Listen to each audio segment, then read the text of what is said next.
join discord.gg/flatearth and enter a check-in room. Someone will come along and verify you to get involved in the conversation about our Earth. Flowshise would like to say something. I don't know, it kind of goes back to that whole, like, if I'm insignificant, does anything matter? With physics, the whole thing is, it's all about relativity, like, relative to you. Now, what if, say, everything is big, but the universe only exists in your mind, and it's only relative to you? Any meaning you give to the universe and yourself, that is the meaning of the universe, because it's relative to you that's the meaning. And you would live your life with that meaning, even if something else says it's not. Supposition is simply saying that supposition is simply semantically equivalent to saying that you believe this. But your belief could be false. In fact, you could not even be believing it, because it's just matter, because belief, supposition, logic, knowledge, mind, none of that is material or moving. So there is no believing, there is no relativity, there is no relationship. Yeah, so it's more of like you're creating... Go ahead. Oh, in a certain way, while some things are fact and some things not, if you can convince yourself enough to yourself that it is true and nobody can persuade you, in your mind and relative to you, it might as well be true, you know? Do you believe that there's only matter? And because only you are experiencing your world, it would be your own truth. That's not true. So even if you were like, if you ever think you're insignificant, all that should matter is like how you perceive the world, not how the world perceives you. No, even if that is higher power or not. No, but hang on. Let's slow down. Let's everyone just slow down. Flowshine, do you believe there's only matter? I would say no. So you do believe that there are abstract entities, correct? Not really like abstract entities, but things besides matter that lie underneath, what we can see and feel. So then there is only matter. Not matter, something like, say, like the background of space.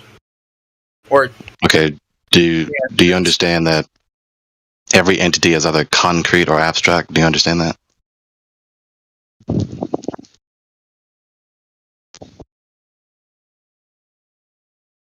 Flowshine?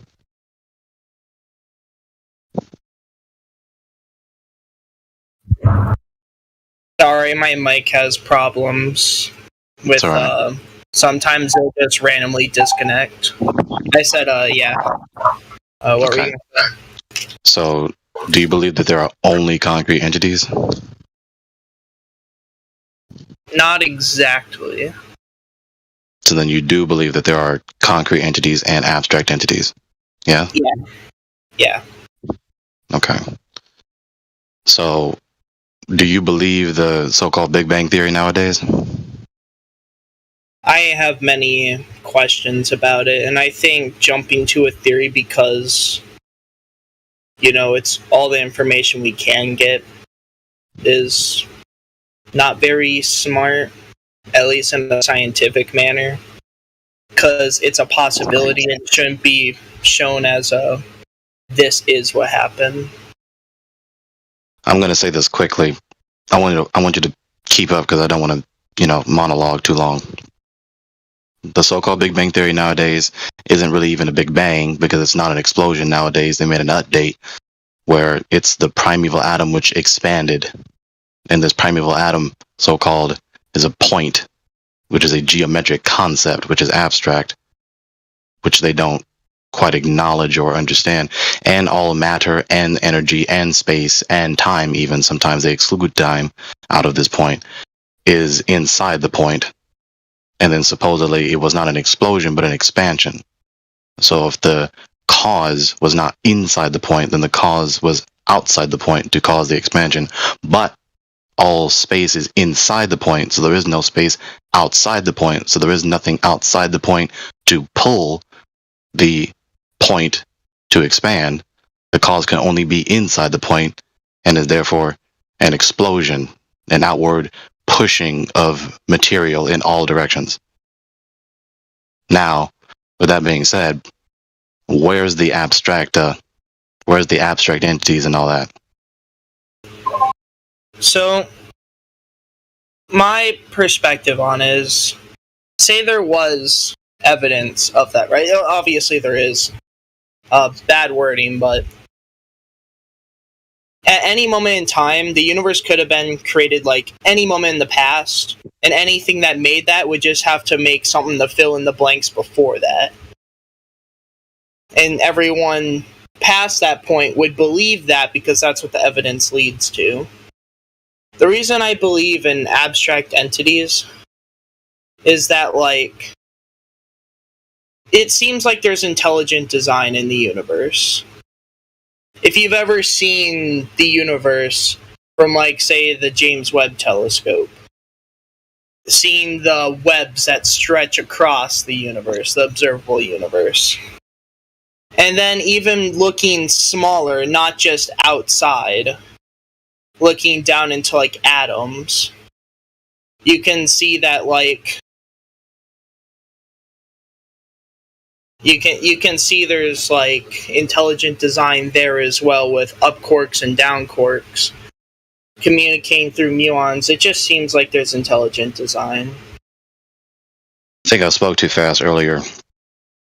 You said that this is a possibility, and the reason I say that's wrong is because I just exposed the ontological absurdities and incoherency in this cosmogenic doctrine, in this cosmogony.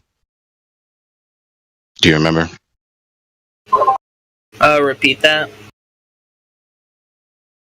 Number one, it was a point. Mind you, all matter and energy and space is inside the point. So the point is not in space, so it doesn't exist anywhere. Mind you, also, a point is not a concrete entity.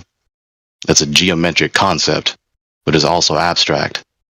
So it has no concrete substance to its being, to its essence. So it cannot be the container of all matter, concreta, and energy, and space. Space is not something that is inside another thing.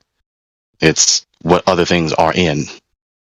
This is ontologically absurd. No, it's not possible.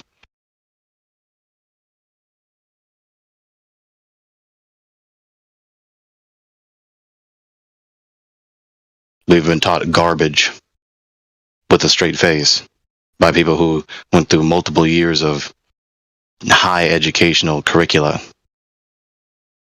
And I'm not the first person to say these arguments are refutation of the doctrine, of course. I'm just some guy you met on Discord.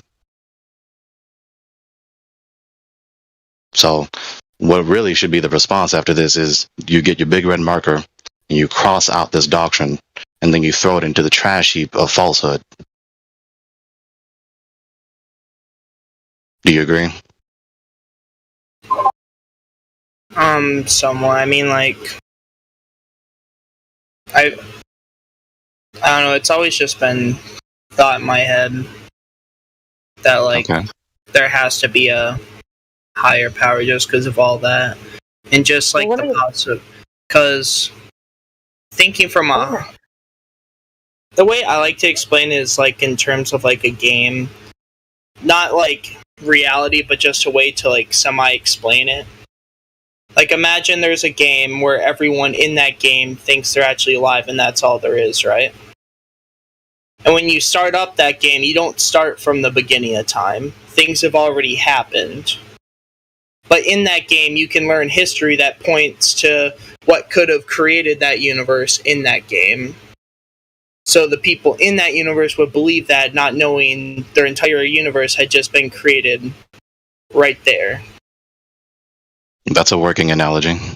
And furthermore, and sometimes it worries me because that point where the universe could have started, if it's a possibility, if there was a higher being, but just it could have been at any moment, including like say thousands of years ago, a century ago, days ago, an hour ago, or just then. But you'd only have your memories to rely on, that memories that could have just been given to you. Sure. There's a logical possibility. You know, you can suppose that there's no incoherency in that, but there are implications which will then make knowledge impossible, but not to touch that right now. Given my refutation of the primeval atom expansion doctrine, since that doctrine is obviously ontologically absurd, as I just exposed, does that not significantly decrease the credibility of the institution that is teaching us about the world, including the cosmos in particular? I know I always like to.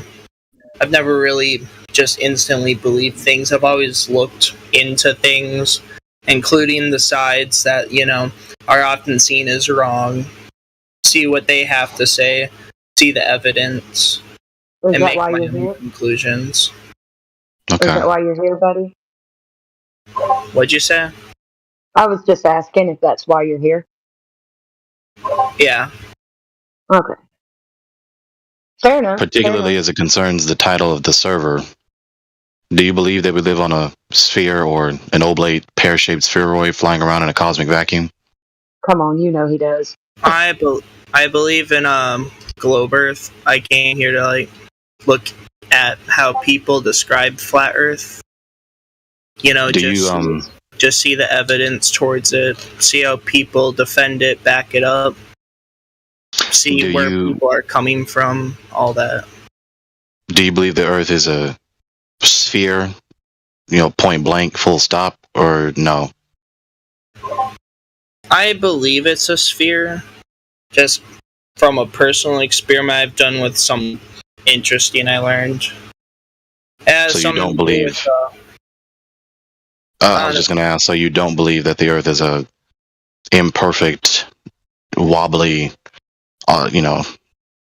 geoid, spheroid? No, I do believe in that. Okay. So, why do you believe this? Well, at first it just came from me, my parents taught me. Looked into it, and I discovered this. There was a point, I think I was maybe 12, 13, 14, I forget. But there's this thing called gravity anomalies. Bad name for what they are. It's just denser parts in the Earth crust that cause there to be higher gravity in areas. And what's interesting is it's actually measurable if you have a sensitive scale. And see, if you take a metal cylinder, and say in America, right? America's in a low point, low density. So there's very, very slight. The gravity is very slightly weaker. And if you take a metal cylinder, weigh it, say you get 650, and then you go to a place the Philippines, where the density is really high, and there's slightly higher gravity. You might be 0.1 milligrams more or less. And, well, at first there could be flaws in that, but if you take a bunch of tests, I forget what it's called, but you get a bunch of different samples to come to a conclusion instead of just relying on one. And there's been instruments to track that. I think I can pull up the current graph on the anomalies in the Earth if anyone's interested in that. But what is this appeal that you're making right now? What are you talking about? It's just something that proves the Earth's a sphere, because with gravity comes with any shape of a planet being crushed down into a ball. Here, I'll post it right now. Wait, in a single sentence, what is the premise you're appealing to? Gravity's stronger and weaker on certain spots of the Earth. With gravity makes it so planets, things as big as Earth, are squeezed down to spheres or geoids.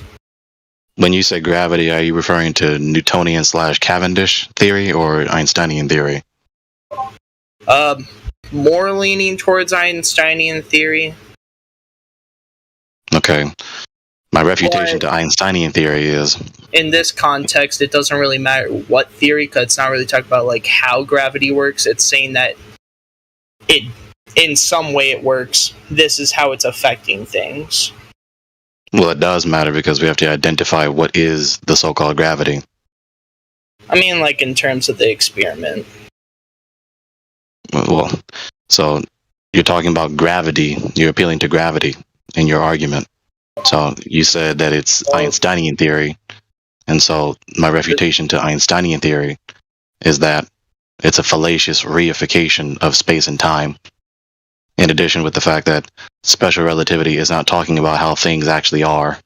It's talking about how it would appear in principle. Yeah. I mean, like, the experiment was basically about, like, dense spots on Earth that cause there to be greater or less gravity. Yeah, I understand what you're talking about. It wasn't really, like, what theory of gravity there is. It's more of just, there is gravity. That was the point of the study. I understand. Sure, fine. I can bring up the graph and I can bring up the research paper if anyone's interested. Just ask and I'll put it there. It's not like, I don't know, it's just something I was interested in and I wanted to try out one day. So when I went to go travel, I believe it was like South America, I brought like metal cylinder, all that. Made sure it didn't get damaged. I tried it myself and honestly it was pretty cool. But that's what made me like, Okay, fair. So let's sum it up. I'm going to sum it up for you. You tell me if I'm correct or not. So what you did is you took an object, you went to different places, and you weighed it, correct? Yeah, and different density anomalies. Okay, so you went to areas where there was an expectation of a difference, and you weighed it there to confirm it, right? Yeah, and pit stops along the way. Okay.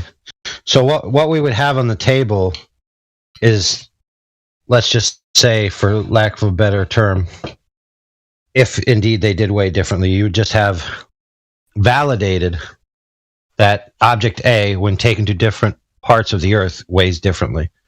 That would be the only thing that's actually validated. All those other things, unless they were validated separately, would just be inferences correlated with that weight measurement. So just to be clear, because you're in this type of forum, and if you say things like experiment, you're going to be held to task. No experiment was conducted. You just took measurements of weights. In order for you to have done an experiment, you would have had to have validated the reason why it weighs different, which from the information you've given us, you didn't do. I mean, like the paper that I got it from, I just gave a simplification of it.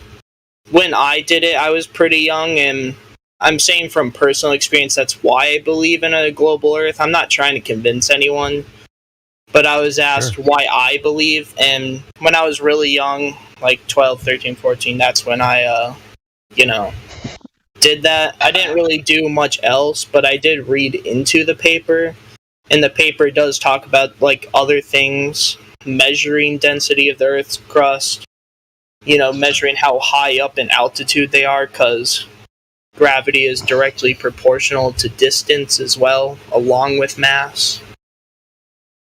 Sure, we understand that. What you've done repeatedly so far is after we've given a refutation of your argument, you then repeat the argument. But the refutation still stands. I was just saying, like, that's why I believe. You just did it again. I don't know what That's fair. What are you asking, though? Like, do you want me to, like... We asked you what we asked you, and then you gave your answer, and then we refuted your argument. And then you repeat the fact that is what you believe, and that's your reason for believing it.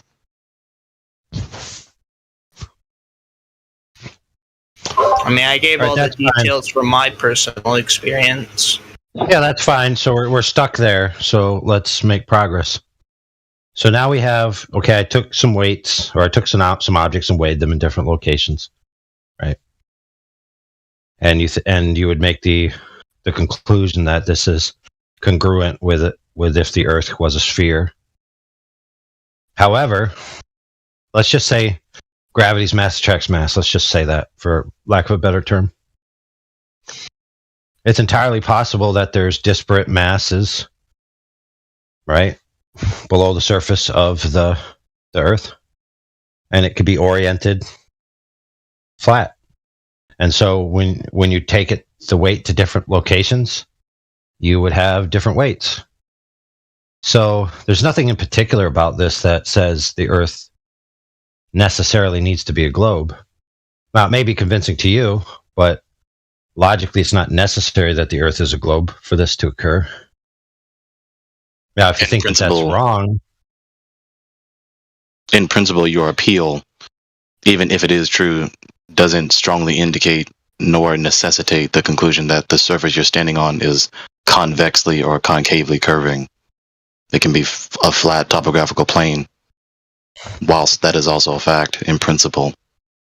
So this appeal is insufficient to prove or even strongly indicate that the Earth is a sphere. And there may be another step that you have to go to get there. So if you do have those other steps, it's fine to present them. But if you would say that's sufficient for you to convince you that it's a globe, I would still think, in my mind, I feel there's something missing there, and I would want to parse it out further. Like how does things weighing differently mean that the Earth has to be a globe?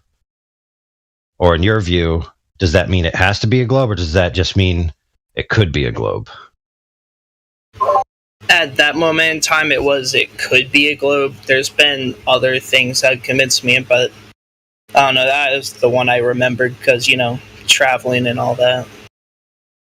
Sure. The big one, because it was like what started me looking into, that sort of stuff. So far I've refuted 2 points of this cosmogonical paradigm, but then I granted the appeal to this supposed measurement, and even if what you did was true, that still doesn't even strongly indicate nor even necessitate that the Earth is a sphere. It can still be a topographical level plane, and you did what you did. So these appeals are insufficient to strongly indicate or necessarily indicate that the Earth is a sphere. Again, at that time, I was more of like, there wasn't any ground evidence at the time, but it was like it could be a sphere. So I'll just go with that. And then I looked into it more later on with the combination of seasons and day cycles that was having the lineup of reality, and that was the big kicker there. Sure, but either you're not aware or you refuse to acknowledge that the point of focus for us in this server isn't on what you believe. The point of focus is on what is the case, what is the truth. So secondly, you believe the Earth is spinning and moving through a cosmic vacuum, correct? Yeah. Why? Well, along with what I just said, there's also how seasons act on both at both poles, along with how long daytime is in certain areas. Something that relies on a flat Earth. The Earth's tilt, I believe, is at 23.5 degrees, and the Earth's tilt doesn't, follow the sun. It doesn't direct at the sun. And during the times that the bottom of the Earth points towards the sun with that tilt, Antarctica experiences 24 hours of daylight during their summer season, and vice versa in the north during their summertime. Okay, wait a minute. Hold on, friend. You just said what seems like the seasons are relative to the tilt comparatively to the poles. But the North Pole and Antarctic are nothing like each other. They don't experience similar seasons at all. You go to the North Pole, there's life, right? Teeming with species. You go to the South Pole, it's a dead iceland. Minus a few species, like 3 species. The similarity, though, is the amount of daylight they get during their summer seasons, which is 24 hours during the summer, 24 hours of nighttime during winter. Okay, so then if the sun and the tilt is the cause of the seasons, and they have similar amount of sunlight and angles of propagation, why do they not have similar climates? Well, there's also things such as weather and currents, and also just stuff that's there. As you know, Antarctica, there is land under the ice, even if just a little bit. In the North Pole, there's not as much, causing different growths of ice and all that near the center. So a major portion of weather has to do with land and water distribution, right? Yeah, and how warm they are or cold. Yeah, not necessarily whether it's a heliocentric model or not, right? It's sort of, yeah.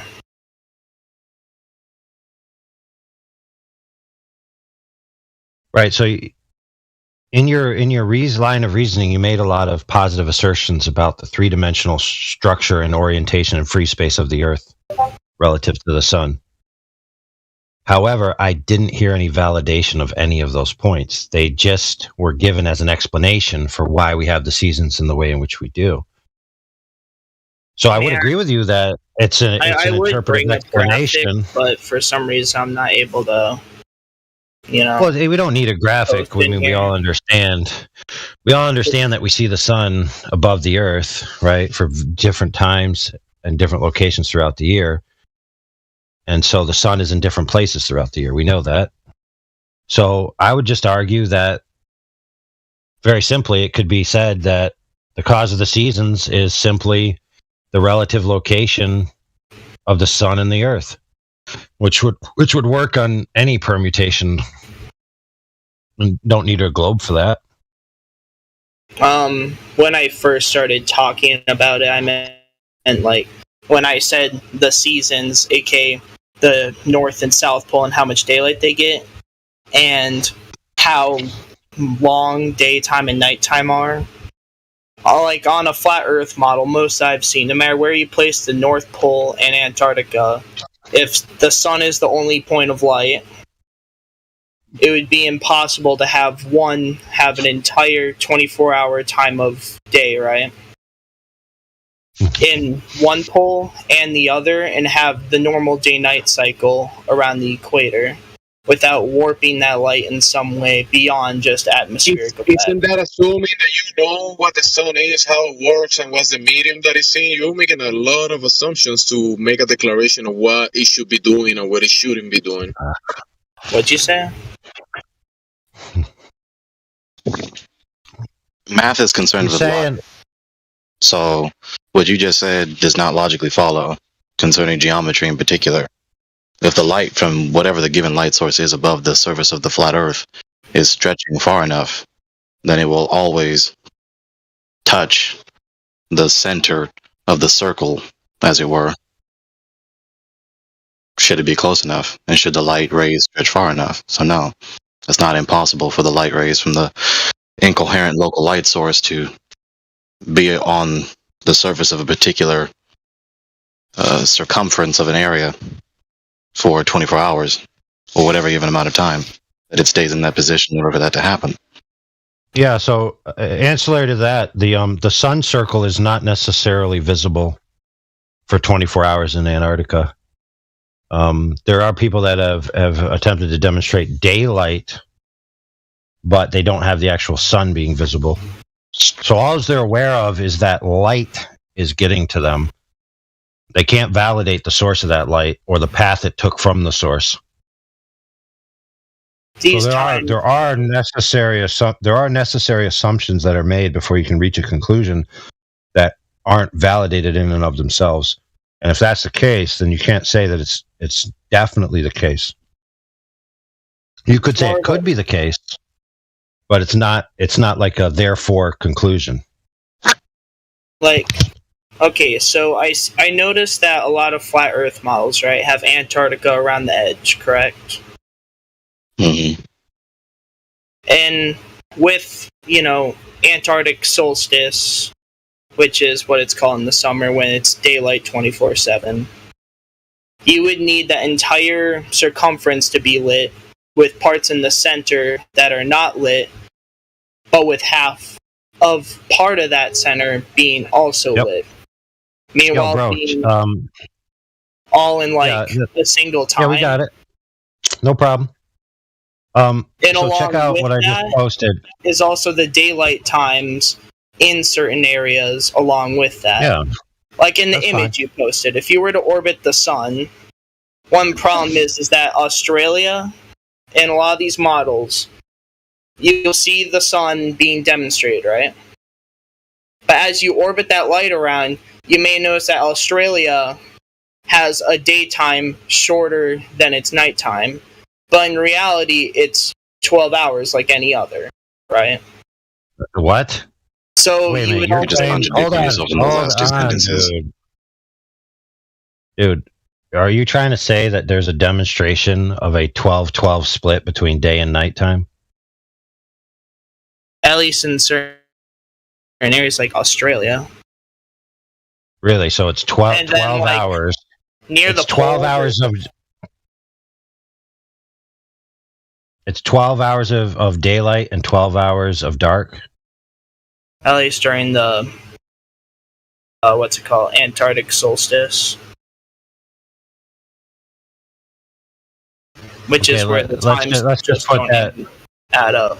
Let's just put that on the side for now, since I haven't seen a demonstration of that. But what I have seen right here is a demonstration of a single light source, right, lighting one side of this mag dome, not lighting the other portion, but that at certain times you could see the light on the opposite side because the light travels in a conduited fashion, right?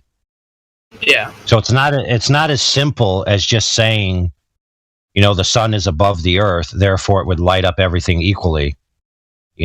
Light does things in different media. So unless you know the exact location of the light source, the path of the light to the object, making definitive claims about the three-dimensional locations relative to each other is conjecture, to be honest. Which is why I mentioned earlier that given the relative position of the light source and the length of the light rays is going to light up or not light up any given circumference on the macro circle of the Earth. Mm-hmm. So, since I don't have a God's eye view of the Earth, and I don't know where the sun is exactly, if I was standing on this mag dome Earth that I posted, I wouldn't be able to tell you what's going on, because if I was in different places, I'd be seeing different things and interpreting it differently. However, same with the gravity thing. Like when you go in different places and things way different, right? It's like that. What are you going to interpret about that? There's inferences you can make, and there's assumptions that you can input. Like I could just as easily assume the Earth's flat and planar at the surface, and then I could create a model of varying substrates using the mass attracts mathematics and make you a model of what's under the Earth. I could do that. It's not beyond the realm of possibility. However, neither side in that instance validated their drawing that they made underneath their measurements. Right? And that's the crux of the issue here. The crux of the issue here is what can we do to validate these claims with the first order proof that's necessary for all the derivatives. Like, for example, if the Earth was a ball, such and so and such. But I need to validate that if in the beginning. So we have two competing ideas here. and we have some conjecture and some inference and some presuppositional reasoning frameworks that you could use. But we want to get to the meat and potatoes issue. It's like, how are we going to arbitrate this? I would submit to you that the most rational way to arbitrate this is not to look at things in the sky or what the sun's doing, or to measure gravity, whatever that is, but to just measure the object, because Earth is claimed to be an object and it's claimed to have curvature. And what just so happens, we're standing on it, it's accessible to us, we can just go out and measure it and then determine whether all of these other interpretations are true or not. Now, would you not agree that that's the most efficacious means to determine whether the Earth is curved or not, is just to measure it and see if it is? In a certain sense, yeah. So, given this second point, your appeal to the motion of the celestial bodies is insufficient to prove that the Earth is spinning and or moving through point A to point B in a cosmic vacuum. With number 3, do you believe that we live in the midst of a cosmic vacuum? We're walking upon the surface of a oblate spheroid in the midst of a cosmic vacuum. Is that right? Yeah. Why do you believe that? Along with said things before, I've just had experience with one time I went to this research facility, right? I don't want to say it was a job shadow, but I forget the name, but when you visit a certain occupation because you plan to go there. I plan on going into aerospace engineering. And I believe their name is Nexus or some Nexus facilities. You can find them up in the Midwest, I believe.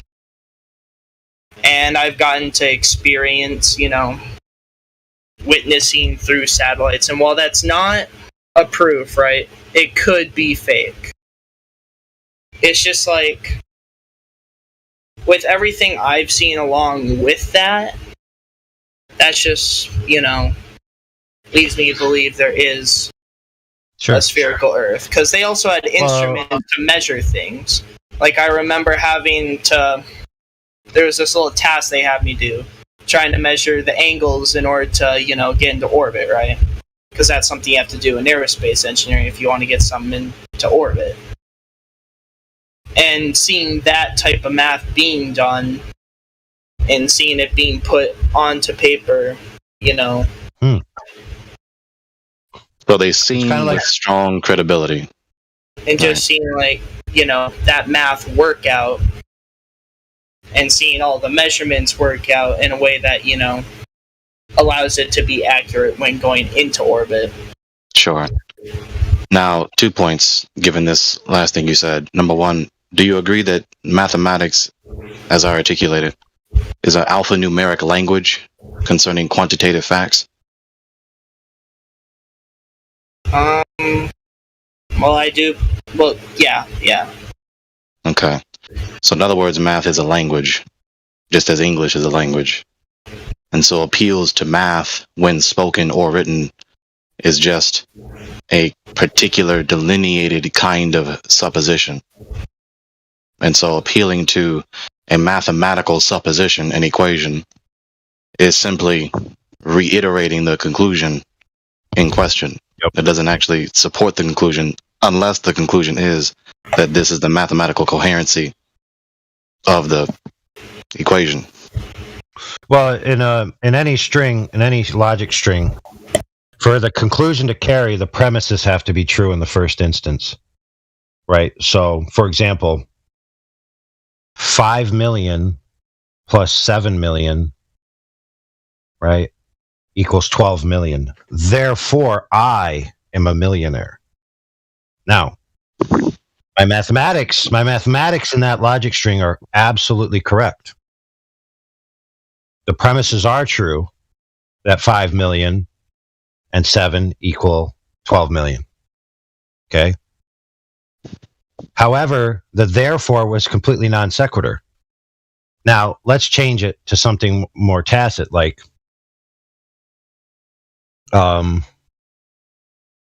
I spent $1 million on a Lamborghini, right? Because a Lamborghini costs this much, and my bank account minus the price of a Lamborghini equals this much. Therefore, there's a Lamborghini in my garage, right?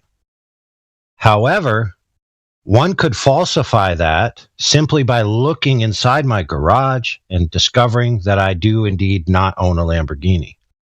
Because if all of those things were true and correlated with a concrete reality, right? So if I truly had 5 million and I truly had 7 million and I truly spent, 350,000 on a Lamborghini and I truly drove it home and put it in my garage, it would certainly be in my garage. However, just because all those premises could be true and mathematically correct doesn't mean that they're practically true in the real world. So when you have a bunch of numbers about orbits, that doesn't necessarily mean that that can come to fruition. Keep in mind that tangibly, you'll never access the proof on the other end. You'll only live in that avenue of doing calculations, fiddling joysticks, watching computer screens, right? Which, by the way, we do have a guy who claims to be a satellite guy working for the Indian Space Agency that comes in here quite often by the name of Professor Phil. And when he, was pressed, he ultimately said that all he does is the math.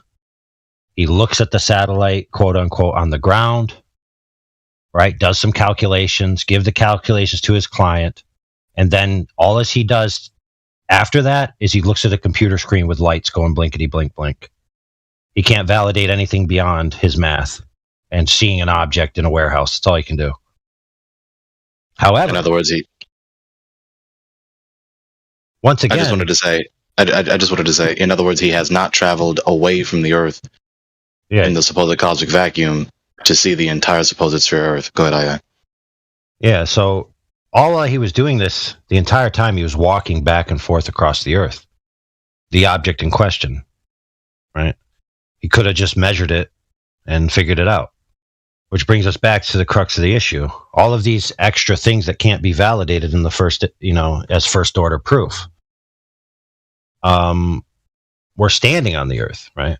It's under our feet. It's tangibly accessible. We could just measure it. We don't need all these extra things. Now, I will submit to you, since you have a limited amount of time, like you said, that when you go out to the Earth and you try to measure its surface to see whether it's curved or not, especially over large bodies of water, which should be curved based on the gravity, which you earlier claimed means that the Earth must be a sphere. That means that it must follow the equipotential surface, right? Because water seeks equilibrium. It's going to level out. And in your worldview, level is curved. So that means that the contiguous surface of the Earth is covered by 70% of water, a continuous body of water. That body of water should be convex, displaying the curvature rate that the globe model claims. But when you go out and measure it with, let's say, laser transit methodology over a 25-mile sample size, and you have a storyboard which receives a laser 25 miles away from where it's shot over a body of water, the laser hits a target which it shouldn't be able to hit, which is off from the globe prediction by 2 orders of magnitude. So when you use essentially a long level laser to put a straight edge up against the Earth, it doesn't demonstrate this curvature that the globe Earth model needs to survive. We're on the third point, but nevertheless, what you said is true. So the second point in response to you, Flowshine, was that appealing to... Hey, I'm sorry to interrupt, but, okay, so this is all being live streamed, right? Yes. Can you guys, keep discussing? I have to go, but I'll watch the live. I have to go put my sister to bed now. But I'd love to, continue hearing the conversation. Yeah, I'm going to finish this second point, so go ahead and do what you got to do. Yeah, I'll watch it on the live. Okay, 3, 2, 1. The second point is that appealing to the fact that there are machines or devices moving about at extremely high altitudes above the surface of the Earth doesn't also strongly nor even necessarily indicate that they're moving in a supposed cosmic vacuum around the surface of a sphere. They can simply be doing that above the topographical level plane of the surface of the Earth. In addition with that is, in principle, given the law of entropy at work in the universe, supposedly the gas that is all around us ubiquitously is existing in a vacuum with no sufficient solid barrier to contain the gas around the surface of the sphere so that we don't suffocate. And then the appeal is to gravity, but we already exposed that in the case of Einsteinian gravity, it's an incoherent, ontologically absurd doctrine, fallaciously reifying space and time. And special relativity is not talking about how things are, but simply how they would appear relative to your perspective, given your position in free space, including on the surface of the ball.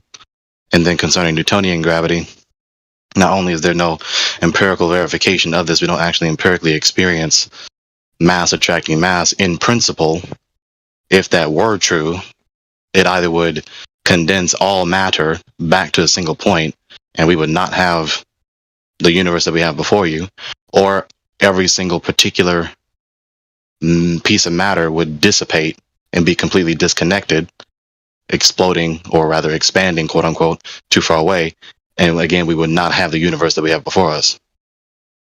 So not only is it not empirically verified, it implies the utter annihilation and obliteration of the entire world as we know it, but we don't live in that world. So it implies falsehood. That which implies falsehood is false. So all the appeals earlier that you gave, and that are usually given to support the conclusion that we live in the midst of a cosmic vacuum, not only are not empirically inadequate, but they are also incoherent and implying absurdities. Well, keep in mind that they also negate the direct logical contingency of a necessity, which is required for an object to be a globe in the first instance, which is continuous surface curvature, 360 degrees in all directions. Now, obviously, we don't live on a perfect Earth.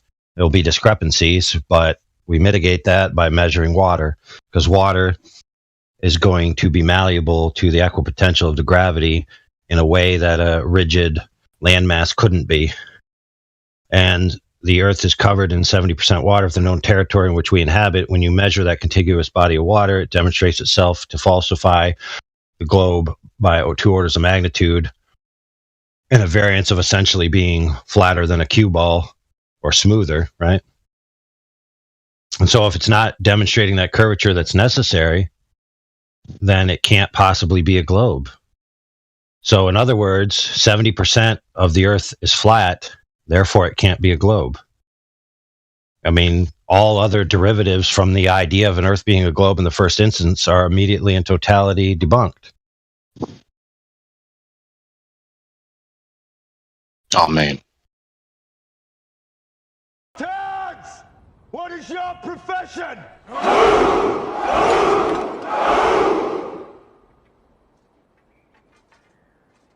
See, old friend, I brought more soldiers than you did.